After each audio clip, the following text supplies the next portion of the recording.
미 연준이 드디어 제대로 된 기준금리 인상을 시작했습니다. 무려 빅스텝이라 부르며 0.5% 인상에 시동을 걸었는데요. 미국의 기준금리 인상은 어디까지 오르고 우리에게는 과연 어떤 영향을 끼치게 될까요? 안녕하세요. 세상의 모든 지식들을 재밌고 쉽게 풀어드리는 네오의 지식창고입니다. 미 연준 파월 형님이 드디어 제대로 된 기준금리 인상에 나섰습니다. 일명 빅스텝이라 부르며 0.5% 인상 이야기를 꺼냈는데요.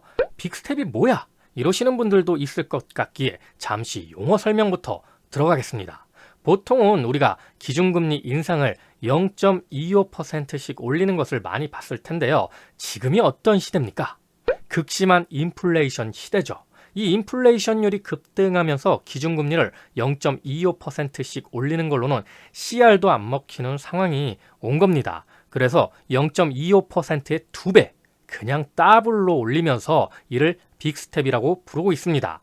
빅스텝 다음은 0.75%를 올리는 건데 이건 빅스텝보다 보폭이 넓다는 뜻으로다가 자이언트 스텝이라고 부르고 있죠. 정리해보자면 기준금리를 기본 0.25% 올리는 것이 베이비 스텝, 용어가 좀 귀엽죠? 그리고 이보다 2배인 0.5% 올리는 것을 빅 스텝, 그리고 그 다음 0.75%를 올리는 것을 자이언트 스텝이라고 부릅니다. 미국에서 0.5%를 올리는 것은 무려 22년 만에 최대폭으로 알려진 만큼 이번 기준금리 인상이 시장에 미치는 파장은 굉장히 크게 다가올 것 같습니다. 그러니까 이게 한 번만 이렇게 올리는 것이 아닌 이번 해에만 여러 번 올릴 것이란 점이 앞으로 엄청난 리스크가 된다는 이야기죠. 연준이 0.5%의 금리를 인상했던 때는 2000년이 마지막이며 연속으로 금리를 인상한 경우도 2006년 이후 처음입니다. 이렇게 미국의 기준금리 인상은 미 연준의 연방공개시장위원회 정례회의를 거쳐 정해지게 됩니다. 이 회의를 일명 FOMC라고 불리고요. 1년에 8번이 열리는데 이번 해에는 앞으로 5번이 남아 있습니다. 현재 0.25에서 0.5%의 미국 기준금리가 이번 빅스텝 인상으로 인해 0.75에서 1%로 상승한 거고요. 여기다 5번의 FOMC가 남은 상황에서 그들의 의도대로 최소 2번에서 3번의 빅스텝을 밟게 된다면 최대 2.75에서 3%가 더 오를 수 있다는 뜻입니다. 현재 시장의 예측치로는 기준금리가 앞으로 2.5%에 도달할 것이라고 예상하고 있습니다. 요래요래 미국의 기준금리가 인상되면 한국의 기준금리도 비슷하거나 좀 더 높은 수준으로 올리게 될 텐데요. 왜냐하면 미국보다 금리가 낮으면 한국에 투자되었던 달러가 빠져나가기 때문이죠. 이번에 끝자락쯤이면 한국 같은 경우 시장금리, 즉 주택담보대출금리 같은 경우 현재 수준이 최고 7% 턱밑까지 왔기 때문에 여기에 기준금리 상승분 최소 2%를 더하면 대략 최고 금리가 8에서 9% 정도 수준까지 올라가지 않을까 싶습니다. 이렇게 되면 앞으로 점점 더 대출을 받기가 부담되는 수준이 되겠죠.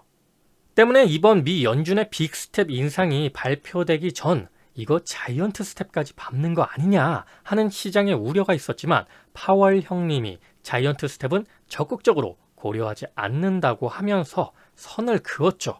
이게 좀 다행이라면 다행인 건데요. 이어 파월 형님은 인플레이션이 너무 높고 그것이 야기하는 어려움을 이해하고 있다라며 우리는 이를 낮추기 위해 신속하게 움직이고 있다고 강조했습니다. 또한 미국 경제는 더 긴축된 통화 정책을 감당할 수 있을 정도로 매우 강하며 잘 자리 잡고 있다며 긴축에도 연준은 연착륙을 달성할 수 있을 것으로 예상했습니다. 뭐 긴 말 필요 없고 미국은 기축통화국으로 달러를 찍어버리니까 이런 식의 위기가 와도 망하지는 않죠. 이렇게 미국 기준금리 인상이 지속적으로 빅스텝 인상 기조로 들어가게 된다면 한국의 기준금리와 미국의 기준금리가 역전되는 상황도 올 수 있는데요. 한국은 기본적으로 0.25% 인상률을 지키고 있습니다. 만약 한국에서도 미국을 따라 인상률을 0.5%, 즉 빅스텝을 밟게 된다면 그만큼 미국의 금리 인상 속도가 빨라진다는 뜻이 될 겁니다. 이미 미국의 인플레이션 상승률은 3월 8.5%를 찍을 정도로 굉장히 높은 상태인데 4월은 8.3%로 다소 떨어졌습니다. 이번에 발표된 4월 인플레이션 상승률은 시장 예상치인 8.1%보다는 조금 높았지만 그래도 3월보다는 낮아졌다는 것에 의미가 있어 보이는데 시장에서는 이걸 또 어떻게 해석할지 지켜봐야겠죠. 작년까지만 해도 파월 형님이 인플레이션이 우려할 만한 수준이 아니다 라고 줄창 이야기해 오다가 이제서야 인플레이션의 심각함을 인지하고 빅스텝 기조의 기준금리 인상 카드를 꺼낸 건데요.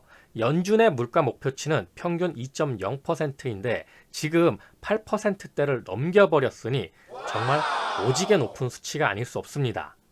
시장에서는 이번 미 연준의 빅스텝 기준금리 인상에 대한 반응이 빠르게 전달되고 있습니다. 증시는 급등락하고 있고 국제 유가와 천연가스 가격도 춤을 추고 있습니다. 특히 비트코인 등 코인 시장이 먼저 하락을 주도하고 있는데요. 한국산 스테이블 코인으로 알려진 테라발 패닉이 코인 시장 급락의 중심에서 기름을 붓고 있기도 합니다.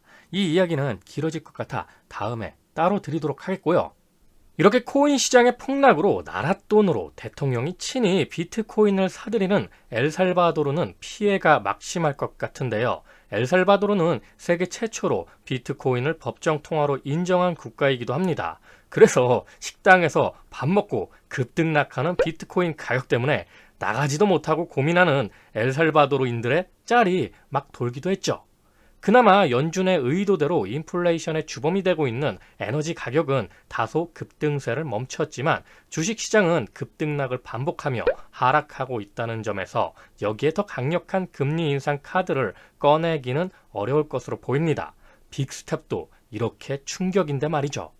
파월 형님도 증시 폭락을 원하진 않을 겁니다. 미국 국민들의 자산 비중이 주식에 많이 들어가 있으니까요. 여기에 미 연준은 기준금리 인상에 더해 대차 제도표를 축소하는 양적 긴축, 즉 QT를 6월 1일부터 단계적으로 시행하겠다고 밝혔는데요. 우선 초기에는 매달 최대 국채 300억 달러, 주택 저당 증권과 기관채를 최대 175억 달러씩 축소하고 3개월 후에는 매달 국채 최대 600억 달러, 주택 저당 증권과 기관채를 최대 350억 달러씩 축소할 계획입니다. 국채와 주택 저당 증권 보유량의 축소는 만기 도래하는 채권을 해당 한도만큼 재투자하지 않는 방식으로 이루어진다고 하는데요. 복잡한 이야기지만 정리해보자면 시장에 풀었던 돈을 걷어 들인다는 뜻입니다. 그동안 양적 완화로 엄청나게 뿌렸던 달러마저 수거에 들어간다는 의미로 자본시장이 약한 신흥국에서는 달러가 빠져나가면서 위기가 도미노처럼 일어날 수 있는 가능성이 커진 거죠. 일명 양털 깎기가 일어난다 이 말입니다. 그리고 앞서 이야기한 대로 미국의 빅스텝 기조 금리 인상이 지속된다면 한국의 기준금리가 미국의 기준금리보다 낮아지는 일명 한미 금리 역전 현상이 생기게 되면서 한국에 있던 달러가 빠져나가는 상황이 올 수도 있는데요. 당연히 이자 많이 주는 곳으로 돈은 이동하기 마련이다. 따라서 이런 상황에서는 달러가 강해질 수밖에 없습니다. 아무튼 이렇게 기준금리 인상이 되기 시작하면서 시장 금리는 이보다 앞서 움직이게 되는데요. 지금 한국의 주택담보대출 최고금리가 곧 7%대를 돌파하려 합니다. 미국의 30년 모기지 금리를 봐도 꾸준하게 상승하고 있어 코로나19 이전 상태인 5%대까지 올라갔는데요. 이렇게 금리 상승기에는 대출을 받을 때 변동금리보다 고정금리로 받는 것이 좋은 방법이 될 겁니다. 앞으로 미 연준의 금리 인상에 대한 리스크로 증시는 급등락을 반복할 것으로 보입니다. 여기에 중국의 상하이 봉쇄에 이은 수도 베이징 봉쇄가 임박해 있고 러시아의 우크라이나 침공 사태까지 아직도 해결되지 않은 많은 문제들이 산재해 있기 때문에 이로 인한 공급망 차질 등 인플레이션율을 높일 수 있는 위험이 존재하는 한 당분간은 투자적인 입장보다 자산을 지킬 수 있는 쪽으로 움직이는 것이 현명하겠죠. 자, 오늘도 내용이 재밌고 유익하셨다면 구독과 좋아요 꼭 부탁드립니다. 이렇게 항상 네오의 지식창고를 애청해 주셔서 감사드리고요. 오늘 하루도 좋은 하루 되시길 기원하겠습니다.